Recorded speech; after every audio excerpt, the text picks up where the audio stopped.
Oh,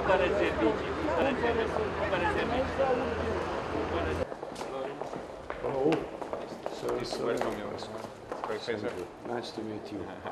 Thank you for coming to the City Hall. Thank you. And water. It's a great to Copenhagen and to our City Hall. Maria Generală. I used to teach surgery. Sometimes I do not use any anesthetics at all. 36 of all trips in Copenhagen are done by bike because we have a lot of people coming. Am învățat și noi mai mult anii ăștia care au trecut și anume acela de a crea facilități și a ajuta pe cei cu dizabilități. We have A magazine, Guardian, New York Times, they all say that you can see that Copenhageners do have a high quality of life.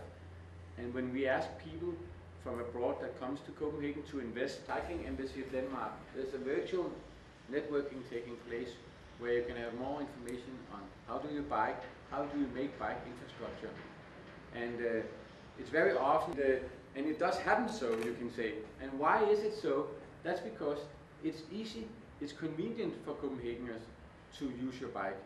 And it's a part of an everyday culture. And when it snows in Copenhagen, the guys from the city that should clean the streets, they don't start here, they start here. So to make sure that the bikes have their priority, so that the bike lanes are ready to